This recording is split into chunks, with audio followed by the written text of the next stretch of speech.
Ele trabalhava do lado, né? Aí quando você veio, você veio. Ele falou, ele abriu um restaurante aqui na Flórida ou não? Abriu, Abriu? Lá em abriu, Boca? abriu. Como que é o nome? Tem Bom, ainda? Existe não ainda? tem. Não, agora não existe. Foi vendido. Ano passado foi vendido de novo. Começou como The Little Chalet. Delírio Chalé, ele falou, vou abrir Delírio Chalé. Porque é até legal falar sobre isso, porque é um mundo diferente. Total. Porque quando você chega, você é empreendedor, eu falo que eu converso com centenas de empreendedores todos os meses aqui, muitos que ainda moram no Brasil, que vêm me conhecer, vêm bater um papo comigo, que quando a gente conversa sobre o empreendedorismo nos Estados Unidos tão diferente, é difícil para você compreender. É. Porque se você tem a fórmula, a receita do bolo no Brasil, é diferente de fazer o mesmo bolo aqui, não é verdade? É totalmente E diferente. conta como foi essa experiência dele. Ainda bem que ele nunca teve a pretensão de fazer um restaurante para brasileiro, porque o Chalezinho não é um restaurante brasileiro. Ele é um restaurante suíço, né, se você for pegar o cardápio.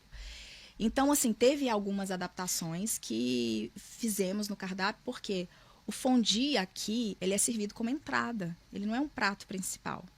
Então, a gente teve que aprender a parte de educação um pouco do que o americano sabia. Porque, primeiro, o americano viaja muito aqui dentro. Raramente você encontra um americano que viajou o mundo inteiro, ou que experimentou de culinárias diferentes, né? Então, inicialmente, o The Little Chalet era para ser um restaurante de upscale, que a gente chama, então, mais chique e tal, com toalha na mesa. Que é assim que eles entendem aqui. Então, quando tem toalha na mesa, é um restaurante mais upscale. Nossa, eu nunca parei pra pensar disso. É. Eu já fui em muitos restaurantes, eu nunca parei pra pensar se tem toalha na mesa é considerado mais chique. Quando não tem, é um casual. Olha, Então, eu tô aprendendo aqui, gente. Estão falando 27 anos de América. então desenvolvemos, né, achamos o ponto e tudo. E aí chega a primeira etapa, né? Convencer a cidade de que a gente precisava mudar a estrutura da fachada para o Little Chalet. Um chalé. Foram 8 desenhos. Pra 7 eles aprovarem, recusas. 7 recusas até. Então, uma coisa que era para levar 6 meses, levou quase 1 ano. Assim, nós tivemos 6 meses de carência no aluguel, porque reformamos muita coisa. Mas Depois o começa o resto aluguelzão vir. começamos pagando um aluguel de $13 mil. Fechamos em 21 mil Uau. dólares. Uau. Então, você vê que foi um aprendizado. Então, aí, o que aconteceu comigo? Eu não consegui me realocar na minha área. Porque, primeiro, que pagava-se muito pouco. Aqui paga-se por hora. E com toda a minha bagagem, eu não via necessidade de sair de casa. Ele mesmo falou, não precisa sair de casa. Mas eu estava ficando louca já de não ter o que fazer. Foi aí que a gente começou a investir em imóvel e tal. Então, eu tive um pouco do que fazer. Me familiarizar com contratos de compra, venda, aluguel, enfim. E teve um período que eles tiveram, antes de abrir o restaurante, eles tiveram uma saída de um dos sócios, né? E aí ele falou assim, eu preciso que você me ajude na parte de RH, contratação, entrevista, porque eu trabalhei legal. com RH 7 anos antes dessa empresa britânica, eu trabalhei com RH. E ele falou, eu preciso que você monte os job descriptions e tal, e tal, e tal. Então, assim, aí eu comecei a Se movimentar. me Aqui. movimentar e me sentir mais útil, né? Isso é muito bom. Claro. Enfim, fiz todas as entrevistas, treinamento, monta a pasta de treinamento, monta isso. É muita coisa que requer no restaurante. Você tem que ter tracking de tudo, até as receitas. Você tem que ter, né? E aí fui colocando a casa em ordem, né? Então, qual vai ser o processo da venda? Então o garçom vai fazer a venda, vai grampear isso aqui e tal, vai levar para o escritório, vai deixar aqui para conferência depois. Então, fui fazendo toda essa parte junto com ele. E eu nunca pretendi trabalhar com ele.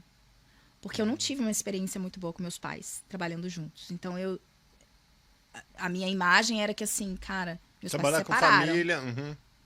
Então, era desgastante. Mas foi a melhor coisa que aconteceu pro nosso casamento. Porque a gente se uniu de uma forma que eu cuidava da minha parte, ele da parte dele. E não tinha interferência. Ah, você precisa fazer... Não. Ele era bom no que ele era bom. E eu sabia que ele era bom naquilo. Agora, eu falava muito mais a língua, né? Então, eu entendia muito mais. E conseguia desenvolver aquilo. Então, a gente trocava ideia, ao invés de dar paulada, sabe? Então, para nós, eu acho que ele me viu como profissional que ele nunca tinha me visto antes. Então, E ele, como ele precisava de você, ele não podia ficar mandando muito também, não encher muito o seu saco, não, ele precisava mandava. do teu inglês. Não, mandava. Mesmo assim ele encheu o saco. Mandava. Ele enche o saco até hoje. Não tem jeito, né? Não, ele me enche muito meu saco. Mas aí ele começou a te ver com os olhos diferentes. Exato. Eu acho que eu consegui conquistar um respeito ou uma admiração. Acho que admiração melhor.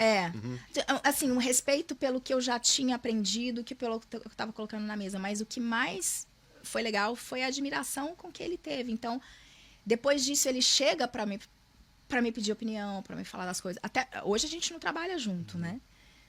Mas tudo que a gente vai fazer, seja investimento, seja uma decisão, a gente faz junto.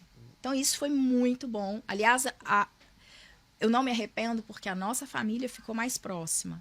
Depois claro que de tem quando? hora que a gente quer matar um ao outro, jogar pela janela e tal, normal. enfim, mas Acontece. as pessoas precisam entender que a cultura aqui aproxima e que você tem determinadas funções dentro da casa que é de você fazer. Minha filha, ela tem a cozinha todo sábado e domingo, ela tem que arrumar a cozinha. Verdade, eu tenho 4 filhos e todos, uma já saiu de casa por causa de faculdade, mas os 3 que moram comigo, cada um deles tem a sua responsabilidade dentro de casa. E, cara, isso faz muito bem pra eles, pra nós, faz bem pra todo mundo. Eu acho que você dá valor a determinadas coisas, né? Tô ensinando o meu pequeno ainda, mas devagar, né? Homem demora mais pra aprender, né? É porque o homem dá uma de besta quando é conveniente. Se for uma coisa que realmente ele quer, ele aprende rapidinho. Ele aprende. E aí, depois do restaurante, ele vendeu, abriu, o restaurante Aí chegou foi a o abrir. seguinte, não, abrimos. E aí, trombamos com não vai dar certo. Por quê? Porque um restaurante upscale, ele é um restaurante de special occasions. Então, o cliente que ia no restaurante não é o cliente recorrente que vai lá 3, 4 vezes na semana. Vai lá almoçar todo dia. Entendeu? Ou É jantar. caro. Então, ele vai num special occasion, num anniversary, num um aniversário de alguém, né? Então, conseguimos entender que não iria dar certo. E rapidamente, ele foi realmente muito rápido, Passou. mudamos o conceito do restaurante. Aí virou o De Locale, em português. Aí, o que nós fizemos? Comida casual, contratamos um chefe do Peru, que morava em Boca, jovem, maravilhoso. O Rick fez toda a parte de reestruturação de cardápio com ele. E começamos balada sexta, sábado e domingo. Sexta para pessoas mais jovens, sábado para nossa idade, né? Os semi-jovens. Semi-jovens. E domingo, o pagode depois da praia. Aí o negócio começou a ficar bom. Meteu o pagode, aí a brazucada... Então, assim, atendíamos o público hispano e americano durante a semana, jantar e tal. Outra coisa que esbarramos... Era só jantar, não tinha almoço. Esbarramos com esse problema, né? Porque a cidade não deixou a gente abrir para almoço. E tem essa regulação falta de também? vaga. É aquela coisa, né? Se você é vivendo e aprendendo, tem que ler contrato. Tem que bater lá na cidade. E a nossa plaza... o restaurante era o que mais ocupava a praça. São 161 lugares. Então era o que mais ocupava, mas tinha outras lojas. E a gente se esbarrou aonde? Estacionamento. Não podia abrir durante o dia. Isso é legal para vocês que estão nos ouvindo, nos assistindo, ver. Cara, porque quando você chega aqui, por mais que você tenha um negócio de sucesso no Brasil, aqui é diferente. Por isso que é importante vocês contratarem profissionais que já passaram e vivem, trabalham especialmente com aquilo para poder economizar muito dinheiro e tempo. Então, você imagina o quanto isso representou no nosso revenue. Ali, o quanto a gente estava deixando de faturar. Porque a gente estava na principal avenida de Boca, que é a Federal Highway. E não podia abrir de dia, para almoço pelo menos. Não. Mas vai abrir para quê também, se não pode almoço? Não podia abrir. A única coisa que a gente podia fazer era delivery. Mas aí eu ia pagar uma pessoa, né? Pra Aí, cozinhar, já não era... e o que representa o delivery para mim, né? Em termos de custo e investimento. Então, era só, abrimos às 4 da tarde, early birds. E ficou quanto tempo nessa? 6 anos. Ah, ficaram bastante. Então, Sim. deu certo, entre aspas. 5, não, deu super certo. E aí, quando ele teve a proposta de vir para Orlando e começar esse negócio novo, que é Underground Solution, né? E você que lá é... fazendo o quê? Peraí, antes de desculpa. ir pra Orlando. Vá. Aí como você trabalhou com ele nesse Trabalhei com ele, trabalhei Você ia pra com balada ele. no sábado só, né? Vou trabalhar. Cara, eu grávida, né? Porque aí eu já engravidei do segundo. Grávida, ficava até às 4 da manhã para fechar o restaurante, muitas vezes. E balada, assim, quer queira, quer não, gente, o restaurante ganha no liquor. E a gente tinha full liquor license. Então foi muito bom. Muito bom. Até que surgiu a pandemia. Né? Fechamos 2 meses por obrigação. Mandatório. E depois fomos abrindo gradativamente a cada 25%. Então íamos abrindo.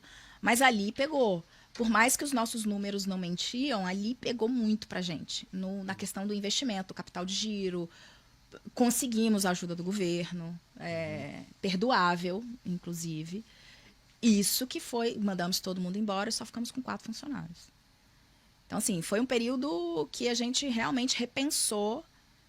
Se aqui estava desse jeito, o Brasil estava muito pior. Sim. E outros estados também pior, porque aqui, graças a Deus... Graças a Deus, a Flórida não sofreu tanto. não Nós sofreu ficamos tanto. 2 meses só fechados.